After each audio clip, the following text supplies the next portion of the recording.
Welcome back, ladies and gentlemen, to Europa Universalis for Ante Bellum, where I am having to admit defeat. Which doesn't happen often, I'll be honest. Ignore that, I decided to play a Byzantium game earlier as on EUET. So, looked at the last part. I decided to look into... I concede that I can't do it. I concede that every war I've been in, my troops have just been not up to snuff, and every war has made us, we've gotten worse and worse and worse. And really, we're like kicking, I think the fact that I went so fast so early in the years we covered due to force speed, that I lost out on many tactical advantage and strategic advantages, engagements I could have got in to get my country a little bit buffer. And the denying of Anatolia, I think, I don't think it played as big a part as some of you are saying, from my know-how of the game and my many years of playing. I do think Anatolia is a good region, and then again, this mod is different from base game, and it does share a lot of good provinces, a lot of them being more over here, where the Nizarids have easy access to, and I believe they start with some of them as well. Now, I'm not going to be restarting. I was toying with the idea of a restart, but when I was looking at the restart, I was thinking, I'll go back to an old save and we'll try and get it from there. None of the saves look feasible in the way of, like, if I loaded that save, I wouldn't have a problem because Sicily was already off on one, but in the best save I could find, which was, I can't load it because the way EU4 loads, it would cut the recording, but basically, the best save I could find wasn't good enough for what we wanted to do. It would still lead us down the same road and the same issues. The Nizarids were already establishing a very strong presence in Anatolia and were already really strong. Now, I do have a few things I'd like to say about the Nizarids as a country from what I've looked at as I tagged flip to them, which actually I'm going to do now. Tag. Niz? No? Wait. What the? Okay, 1 minute. I can't remember the tooltip. The hot thing. U4. Jeez. All I want to do is get the console command to chip it so I can switch or tag switch so I can show you what I wanted to do. Debug. Nice one. It's debug mode, isn't it? That makes sense. Okay, so the Niz are Naz. Okay. So if we look at the Nizarids, as a country, they have the really good Sunni government faith where you're able to do a few things, and the Sunni faith where you're able to, you know, really play about and expand your options. You know, lower adherence to legalism for mysticism, which isn't even a bad thing. Like this modifier is good. There's no, this is bad, this is good. It's a bar that has two good sides, whereas like a lot of like Orthodox has a no benefits or some benefits. Where I know in the middle you get no benefits, but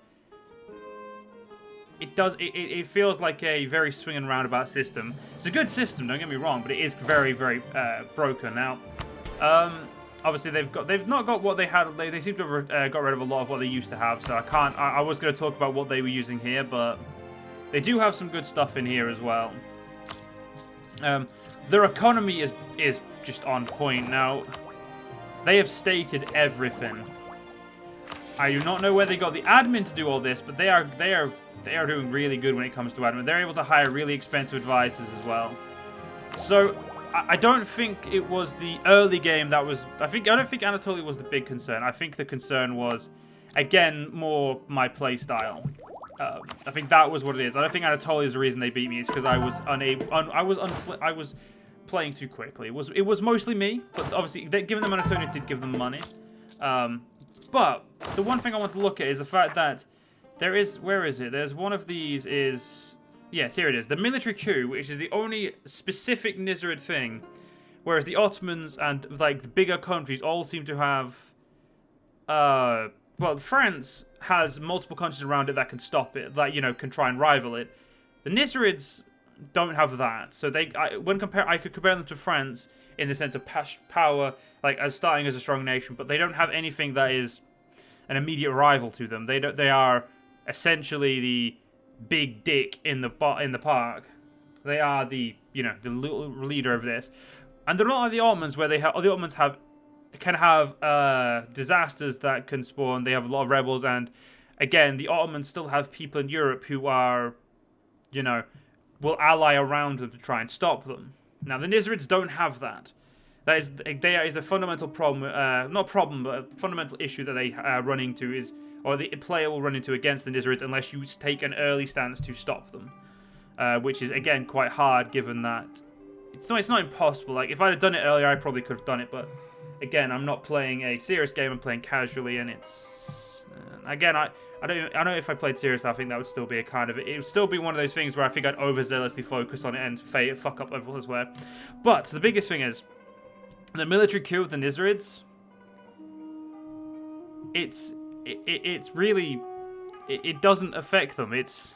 Like, the War of the Roses for the UK can be disastrous. I can't think of the Ottoman one, but I know the Ottomans have one, which can be really bad again. And again, it's easy to make them... The War of the Roses you have to go through, unless you play really smart. The Ottoman one, I think it is a succession issue. I can't remember off the top of my head. Again, it is an issue that can arise pretty... As a player, you can cause it to rise. Whereas that is quite hard to get. Less legitimacy than 50. If they're the AI will typically have really high legitimacy if they're a favored nation or if they're a nation that is normally in a very good position from the get-go. It's quite hard to get the Ottomans and the people like France and that to a low legitimacy quickly. And the less manpower than 35%, that's actually not that bad. But again, as a country that has a lot of provinces, they have a lot of manpower income. So it's again, it tilts the scale a little bit. Now, the reason why I think the Nizarids are not broken, but I think they need some, they need some changing, is because they are the only power in. I will happily say, like this region here where the box is, that can do anything. That they have complete control over that. All they need to do is a few key wars, and they have immediately locked it down. These guys can't get to 76k, but ain't going to do anything against the Nizarids now. Because by the time Persia got there, the Nizarids were too strong. Byzantium, I have 113k. I've got no chance. Sicily, 54, no chance. Andalusia, 123, no chance. France would offer you Okay. This is what I mean. It's the Nizarids, they just don't seem to be... They have no blockers stopping them from, allying whoever they want, doing whatever they want. They don't have these same fundamental issues. Which gives the AI who is able to do things, micromanage like a motherfucker without, instantly micromanaging 50 things at the same time, whereas a player can do one or two. It really does create problems for the player in that instance. Now, I'm not saying this is unbeatable, obviously. It is definitely beatable. It's just, I don't think that I want to spend the time to redo the Byzantium from the start to do it. Now, if you guys want to give me some comments down below, tell me, give me some opinions, counter some points, we'll have a discussion. Now, the one guy who's been really zealously commenting, I do thank you, my friend, dude. Maybe be a little less aggressive in your comments, So we're being nice to each other here, my friend. We're being nice. But now I'm joking, your comments are actually... You are quite aggressive in your speech, but I think that's just the way you're typing. It's all good though, I can give a fuck. But yeah, I'm thinking I'm going to look at extended timeline, maybe do a Byzantium on that just for, casual. Like, just for this is a ruffle stomp. I'm not actually trying to play for fun. I'm just playing for fun. Maybe, add, some rules like I normally do when I'm playing a country that's too easy. I, add a lot of rules to make it harder for myself. But yeah. Unfortunately, that is currently at this point in time is where I'm going to end this. If you guys, again, after I've looked at your comments, we've have some back and forth. I do apologize I don't respond to comments a lot. I've been very busy in the sense of I may be furloughed due to work, but it just means that I'm doing a lot more socially with my friends and I'm doing a lot of stuff like that. So I've gone from being busy in one thing to busy in another, so I do apologize. But again, just give me your comments, let me know what you want, and maybe we can, figure something out. Also, one of you did mention the mod. I can't remember the name of the mod, but I have played the mod before. It's the big fantasy mod. That's like a big D&D RPG type fantasy mod. I have looked into that, and I'm intending to wait a little bit longer to see if it gets any more, like, see if it fleshes out a little bit more. But it's looking really good, that mod, and I may choose to do it sooner, depending on what, obviously, the discussions in the comments are like. Anyway, I do apologize that this campaign is ending here. I'm kind of feeling bad, but it's just not, it's not feasible anymore. I fucked up, and that's the bottom line, because I said so. I'll see you guys in the next one.